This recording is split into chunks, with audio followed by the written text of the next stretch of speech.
اس پر قادر ہے. اب انسان سوچے کہ یار عزت میری ذلت میری سب یہ میرے ہاتھ میں ہے, یا کوئی یہ وہم و گمان کرنے لگے کہ میں جسے چاہوں اسے عزت دے دوں, جسے چاہوں اسے ذلیل و رسوا کر دوں, تو یہ ایمان کی یہ اس انسان کی خام خیالی ہے. اگر کوئی انسان یہ فہم کرنے لگے کہ میرے ہاتھ میں عزت ہے یا میرے ہاتھ میں ذلت ہے, یا یہ خیال کرنے لگے کہ لوگ میری عزت کرنے لگے, یا یہ خیال کرنے لگے کہ لوگ مجھے عزت و تکریم کی نظر سے دیکھنے لگے, مجھے ملے تو سلام کریں, میرے پاس سے گزرے تو میری عزت کریں, مجھے وقار کی نظروں سے دیکھیں, تو دیکھیے یہ دلوں کا معاملہ ہوتا ہے. اور دل جو ہوتے ہیں وہ رب کے ہاتھ میں ہوتے ہیں, محبت رب کی طرف سے ہوتی ہے, اور عزت اور ذلت یہ بھی رب کی جانب سے ہوتی ہے. عزت اور ذلت یہ بھی رب کی جانب سے ہوتی ہے. ملک روم کا ایک بادشاہ تھا جس نے قرآن کریم کا پڑھنے کا بڑا ماہر تھا, بڑی پیاری آواز تھی. جب قرآن کریم پڑھتا تھا تو اس کے لب و لہجے سے ایسا تھا جیسے پھول جھڑ رہے ہوں, موتیوں کی بارشیں ہو رہی ہوں. آواز کا ایک اچھی آواز کا اللہ نے اس کو مالک بنایا تھا. مگر قسم خدا کی ایک دن ایسا ہوا کہ قرآن کی تلاوت کر رہا تھا, اور قرآن کی تلاوت کرتے کرتے تیسرے پارے کی آیت کریمہ پر پہنچتا ہے. اور جب اس آیت کریمہ پر پہنچا اور اس نے یہ خیال کر لیا کہ یہ کون سی بڑی بات ہے, ملک اللہ دیتا ہے, بادشاہت اللہ دیتا ہے, عزت و ذلت رب دیتا ہے, اس نے یہ خیال کر لیا کہ یار یہ تو کوئی بڑی بات نہیں ہے, میں بھی بادشاہ وقت ہوں, میں بھی جسے چاہوں اسے عزت دے سکتا ہوں, جسے چاہوں اسے ذلیل کر سکتا ہوں. اس کے ذہن میں بات پھنس گئی. قرآن کی آیت کو اس نے تلاوت کیا, وہ ہم جیسا پڑھنے والا نہیں تھا. پہلے جو لوگ تھے, پہلے جو بادشاہ ہوا کرتے تھے, وہ ہم جیسے پڑھنے والے نہیں تھے. ہم قرآن پڑھتے ہمیں مطلب معلوم نہیں, قرآن کی تلاوت کرنے مفہوم معلوم نہیں. وہ لوگ وہ ہوتے تھے جو قرآن کو پڑھتے تھے تو ایک ایک لفظ کا مطلب سمجھا کرتے تھے, قرآن کو پڑھتے تھے تو ایک ایک لفظ کا معنی ان کے دلوں میں گھر کرتا چلا جاتا تھا. جب اس نے قرآن کی تلاوت کی, اس آیت کریمہ پر پہنچا تو سوچنے لگا, اس کے ذہن میں یہ بات بیٹھ گئی کہ عزت و ذلت میں بھی دے سکتا ہوں. اللہ اکبر. جب یہ بات اس کے دل میں گھر کر گئی, قسم خدا کی صرف اس نے سوچا تھا کہ یہ میں بھی کر سکتا ہوں. تو اللہ اکبر. ایک دن ایسا ہوا کہ سپاہیوں کو ساتھ لیا, شکار کے لیے نکلا, اور جیسے شکار کے لیے نکلا, ایک شکار کا پیچھا کرتے کرتے سرحد سے باہر چلا گیا, سپاہی پیچھے رہ گئے. سرحد سے باہر چلا گیا, دوسری ریاست میں جا کر گھس گیا. اب اس ریاست کے اندر ایک ڈاکو تھا, ایک چور تھا, جس کا بڑا شور تھا. بادشاہ اس ریاست کے بادشاہ کے سپاہی اس چور کو تلاش کر رہے تھے, ڈھونڈ رہے تھے. اچانک سپاہیوں کو یہ بادشاہ ہاتھ لگ گیا جو شکار کے پیچھے دوڑا تھا. ان سپاہیوں نے اس کو پکڑ لیا, اور پکڑنے کے بعد اس کو چور اور ڈاکو سمجھ کر بادشاہ کے دربار میں طلب کر دیا گیا, اور یہاں تک کہ اسے بولنے کا موقع بھی نہیں دیا.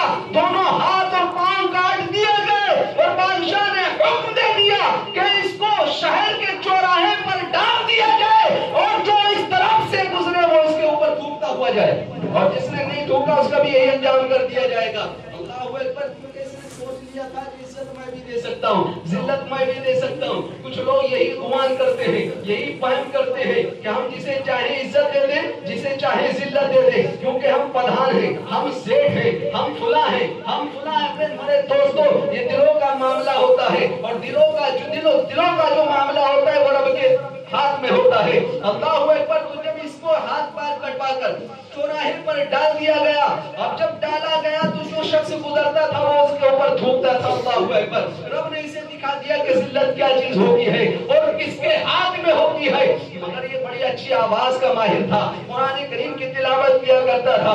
اس کے دل میں اپنے گناہ پر, اپنی سوچ پر یہ نادم و پریشان ہوا, اور قرآن کی تلاوت کرنا شروع کر دیا. جب قرآن کی تلاوت کرتا تھا تو اب لوگوں نے تھوکنا چھوڑ دیا. سب راہ جو لوگ گزرتے تھے وہ راستہ میں کھڑا ہو جایا کرتے تھے, قرآن کی تلاوت سنا کرتے تھے, مگن ہو جاتے تھے, ازدحام لگ جاتا تھا, بھیڑ لگ جایا کرتی تھی. اتفاق ایسا ہوا کہ اس بادشاہ کی ایک بیٹی تھی, اس بیٹی جب وہ بیٹی جوان ہو گئی, بادشاہ نے سوچا کہ بیٹی کو قرآن کریم پڑھایا جائے, بیٹی کو دینی تعلیم سے آراستہ کیا جائے. بصرات کو بلایا اور وزیروں سے حکم دیے, وزیروں سے فرمایا کہ بصرا ذرا یہ تو بتاؤ کوئی اچھا قاری ہو, اچھا مقری ہو تو اسے پکڑ کر لاؤ تاکہ ہماری بیٹی کو وہ قرآن کا درس دے سکے.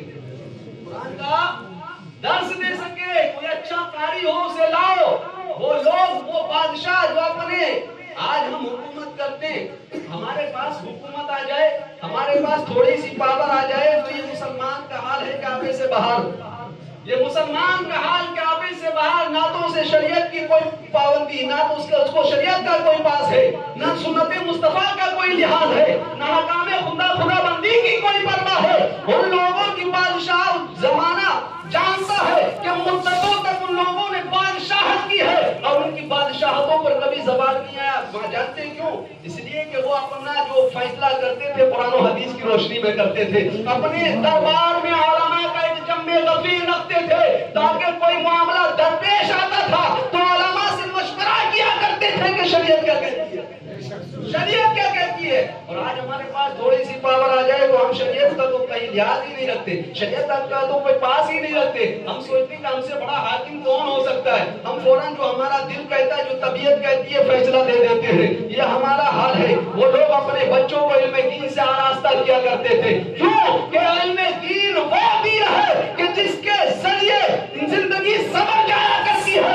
انسان اندھیروں سے، اندھیروں میں بھٹکنے والا انسان بھی روشنیوں میں پہنچ جاتا ہے، اجالوں میں پہنچ جاتا ہے. یہ علم دین وہ دین ہے جو انسان کو صحیح راستہ دکھاتا ہے. اور جب علم دین سے پہراور آج ہم ہو گئے تو ہمیں کچھ پتہ ہی نہیں نماز کیسے پڑھی جاتی ہے، ہمیں پتہ نہیں کہ ہمیں قرآن کی تلاوت کیسے کرنی چاہیے، ہمیں پتہ ہی نہیں بڑوں کا ادب کیسے کرنا چاہیے، ہمیں پتہ نہیں ہمارا اخلاق اور کلچر کیسا ہونا چاہیے. بس ہمارے دل و دماغ میں بات گھر کر جاتی ہے کہ ہم ہی ہم ہیں. انانیت اور شیطان کو جو گھمنڈ تھا، جو تکبر تھا، وہ ہمارے اندر شیطان کوٹ کوٹ کر بھر دیتا ہے. ہم میں پھر کسی کا پاس و لحاظ نہیں رہتا کہ ہم کس سے کیسے بات کر رہے ہیں، کس کے سامنے کیسی بات کرنی چاہیے. اللہ اکبر. تو بادشاہ نے کہا کہ ایک وزیر کوئی اچھے قاری کا انتظام کیا جائے، اچھے مقری کا انتظام کیا جائے تاکہ ہماری بچی کو قرآن اچھے طریقے سے پڑھا سکے. اب وزیر کا ذہن گھومتا ہے. کہا حضور میرے دماغ میں ایک شخص ہے جو بڑا اچھا قرآن پڑھتا ہے. کہا کون ہے؟ کہ وہی بدماش، وہی چور جس کو چوری کی سزا دی گئی تھی، سرے راہ جس کو چوراہے پر ڈلوا دیا گیا ہے، جس کے بارے میں حکم دیا گیا تھا کہ اس کے اوپر لوگ گزرے تو تھوک کر گزرے. اللہ اکبر. کہنے لگا حضور وہ بڑا اچھا قرآن پڑھتا ہے، ایسی آواز کا مالک ہے کہ جب وہ قرآن پڑھتا ہے تو لوگ قرآن سننے کے لیے رک جایا کرتے ہیں. اللہ اکبر. بادشاہ نے فوراً حکم دیا کہ اس کو چوراہے سے اٹھاؤ اور اٹھوانے کے بعد محل میں لے کر آؤ. محل میں اس کو لایا گیا اور لانے کے بعد اس کو نہلا دھولا کر اچھا لباس پہنا کر اچھا لباس میں اس کو ملبوس کرنے کے بعد اس سے بادشاہ نے کہا کہ اب تمہاری ڈیوٹی یہ ہے کہ ہماری بیٹی کو قرآن سکھاؤ. اللہ اکبر. اب وہ قرآن سکھانے لگا. قرآن سکھاتے سکھاتے جب تیسرے پارے کی اسی آیت کریمہ پر پہنچا تو بے ساختہ آنکھوں سے آنسو جاری ہو گئے. اتنا رویا، اتنا گڑ گڑا. قسم خدا کی ان کے وہ ہمارے اسلاف ایسے اسلاف تھے، اگر ان سے کوئی گناہ ہو بھی جاتا تھا تو رب کی بارگاہ میں نادم و شرمسار ہوتے تھے. اور آج ہم گناہ پر گناہ کرتے ہیں، جوا کھیلتے ہیں، شراب پیتے ہیں. کون سی ایسی برائی نہیں جو ہمارے اندر موجود نہیں ہے، پھر بھی ہمیں کبھی ندامت نہیں ہوتی، کبھی شرمندگی نہیں ہوتی، بلکہ فخر کے ساتھ کہتے ہیں کہ ہاں کر لیا تو کیا ہوا. فخر کے ساتھ کہتے ہیں کر لیا تو کیا ہوا. اور یہ قرب قیامت ہے. اللہ کے نبی فرماتے ہیں کہ جب قرب قیامت ہوگا تو ایسا زمانہ آئے گا، ایسا زمانہ آئے گا کہ جو برائی کرنے والا ہوگا، جو جھوٹ بولنے والا ہوگا، اس کو عزت و تکریم کی نظر سے دیکھا جائے گا، اس کو عزت دی جائے گی. اور جو سچا ہوگا نا اسے ذلیل کیا جائے گا. یہ وہی زمانہ ہے. اور یہ وہی زمانہ ہے کہ جس کے بارے میں اللہ کریم نے، میں اس میں کوئی برائی والی بات نہیں، برائیاں پھیل رہی ہے کیونکہ قرب قیامت ہے. قیامت ان قریب، قرب قیامت ہے. اللہ کریم فرماتے ہیں کہ قرب قیامت ایک ایسا بھی وقت آئے گا کہ جب صبح کو انسان مسلمان ہوگا اور شام کو کافر ہو جائے گا، شام کو مسلمان ہوگا، صبح کو کافر ہو جائے گا. وہ ایسے نہیں کہ ایمان سے ایسے ہی خارج ہو جائے گا کیونکہ زیادہ بولے گا، شریعت میں مداخلت کرے گا، دین کا ٹھیکیدار بنے گا، سر راہ غیر عالم مسئلہ چوراہوں پر، سڑکوں پر بیان کرے گا کہ فلاں مسئلہ یہ ہے، فلاں یہ ہے. اور اسی میں جب وہ کوئی لفظ کر جائے گا اسے پتہ بھی نہیں چلے گا، کوئی خطا کر جائے گا اسے پتہ بھی نہیں چلے گا. کیونکہ جب انسان زیادہ گفتگو کرتا ہے تو کوئی نہ کوئی الفاظ، کوئی نہ کوئی جملہ ایسا نکل ہی جاتا ہے کہ جس سے ایمان سے خارج ہو جاتا ہے اور پتہ بھی نہیں چلتا. ایمان سے خارج ہو جاتا ہے اور پتہ بھی نہیں چلتا.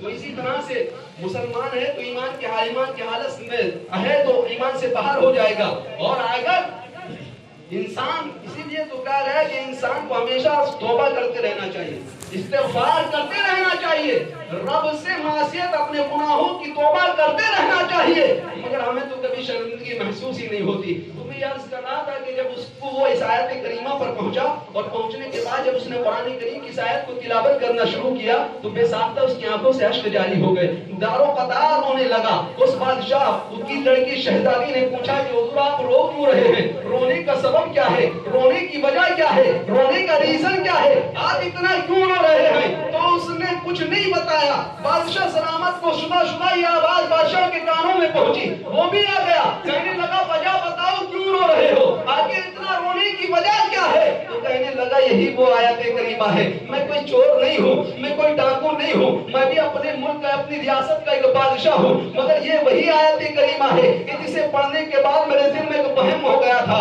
میرے دل میں مجھے خام خیالی پیدا ہو گئی تھی کہ عزت و ذلت رب کے ہاتھ میں نہیں میرے بھی ہاتھ میں ہے، میں جسے چاہوں عزت دے سکتا ہوں، جسے چاہوں ذلت دے سکتا ہوں۔ یہی وجہ ہے کہ اللہ نے مجھے ذلت بھی دی، اب ذلت دینے کے بعد جب میں نادم ہوا تو مجھے عزت بھی دی ہے، سبحان اللہ، مجھے عزت بھی دی ہے۔ بادشاہ نے پڑھنا سنا اور سننے کے بعد کہا کہ اب اس کا مقام یہ نہیں ہے بلکہ اس کو اس کی ریاست میں واپس بھیج دیا جائے۔ اس نے سچی توبہ کی، اللہ نے اس کو صحت بھی عطا کر دی، صحیح و سالم بنا دیا، سبحان اللہ۔ تو یہ ہے عزت و ذلت کی بات کہ اچھا اللہ جسے چاہتا ہے عزت دیتا ہے، جسے چاہتا ہے ذلت دیتا ہے، جسے چاہتا ہے بادشاہت عطا کرتا ہے، جسے چاہتا ہے بادشاہ چھین لیا کرتا ہے۔ تو اس لیے ہمیشہ ہم وقت اپنے رب سے ڈرنا چاہیے، ہم وقت اپنے رب سے ڈرنا چاہیے۔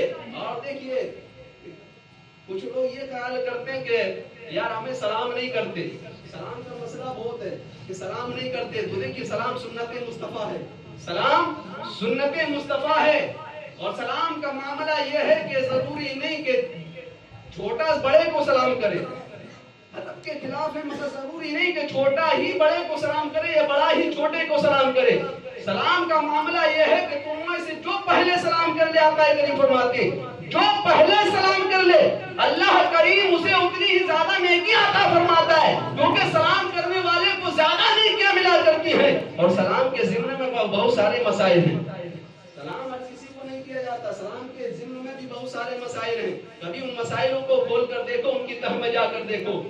اللہ کے نبی فرماتے ہیں منافقین کو سلام مت کرو، فاسق و فاجر کو سلام مت کرو، فاسق و فاجر وہ فاسق وہ ہوتا ہے، فاسق کی بھی دو قسمیں کی گئی، ایک فاسق معلن ہوتا ہے، غیر معلن ہوتا ہے۔ فاسق معلن وہ ہوتا ہے جو اعلانیہ گناہ کرتا ہے، جو شخص اعلانیہ گناہ کرتا ہے اس کو سلام مت کرو۔ اور سلام کے ضمن میں بہت سارے مسائل میں وضاحت میں نہیں جانا چاہتا، ہاں البتہ اتنا ہے کہ آقا کریم کی سنت ہے تو اس سنت کو زندہ و تابندہ رکھو، کیونکہ سلام جو ہے امن و سلامتی کا پیغام ہے۔ مولا کریم ہمیں صحیح معنی میں نیک عمل کی توفیق عطا فرمائے، پیارے آقا سرور کونین صلی اللہ تعالیٰ علیہ وسلم کی اتباع و پیروی کی توفیق عطا فرمائے۔ شاعر مشرق ڈاکٹر اقبال فرماتے ہیں کہ نہ حیدری فکر ہے نہ دولت عثمانی ہے، نہ حیدری فکر ہے۔ ہمارے حالات ایسے ہیں کہ ہمارے اندر وہ فقیری نہیں، وہ فکر، وہ قناعت نہیں جو مولا علی کے پاس تھی۔ اسی طرف اشارہ کر کے کہا دولت ہے تو دولت بھی زوال والی دولت ہے، جو فرعون کے پاس تھی، جو قارون کے پاس تھی، وہ اس دولت کی وہ آتی ہے ہمارے اندر سے۔ اگر دولت ہمارے پاس آ جائے تو اسی کی طرف اشارہ کر کے شاعر مشرق ڈاکٹر اقبال فرماتے ہیں کہ نہ حیدری فکر ہے نہ دولت عثمانی ہے۔ ارے تم کو اسلاف سے کیا نسبت روحانی ہے؟ تم کو اپنے اسلاف سے کیا نسبت روحانی ہے؟ وہ معزز تھے زمانے میں مسلمان ہو کر، اور آج ہم خوار ہوئے تعلیم کے قرآن ہو کر، ہم قرآن کو چھوڑنے کے بعد ذلیل و خوار ہو گئے۔ تو ہمیں چاہیے کہ ہم صحیح معنی میں اپنے رب کی عبادت کریں اور دوسروں کے اندر عیوب تلاش کرنے سے پہلے اپنے اندر جھانکیں، اپنے عیوبوں کی طرف نظر کریں۔ اگر اپنے آپ کو دیکھنے لگے تو قسم خدا کی دنیا میں کوئی برا نظر نہیں آئے گا۔ کسی نے یوں کہا کہ نہ تھی حال کی جب ہمیں اپنی خبر، رہے دیکھتے لوگوں کے عیب و ہنر، اور بڑی برائیوں پہ جو اپنی نظر تو جہاں میں کوئی برا نہ رہا، بڑی برائیوں پہ جو اپنی نظر تو جہاں میں کوئی برا نہ رہا۔ پروردگار ہمیں عمل کی توفیق عطا فرمائے، آمین یا رب العالمین۔ جن بھائیوں نے ابھی تک سنت ادا نہیں کی وہ سنتیں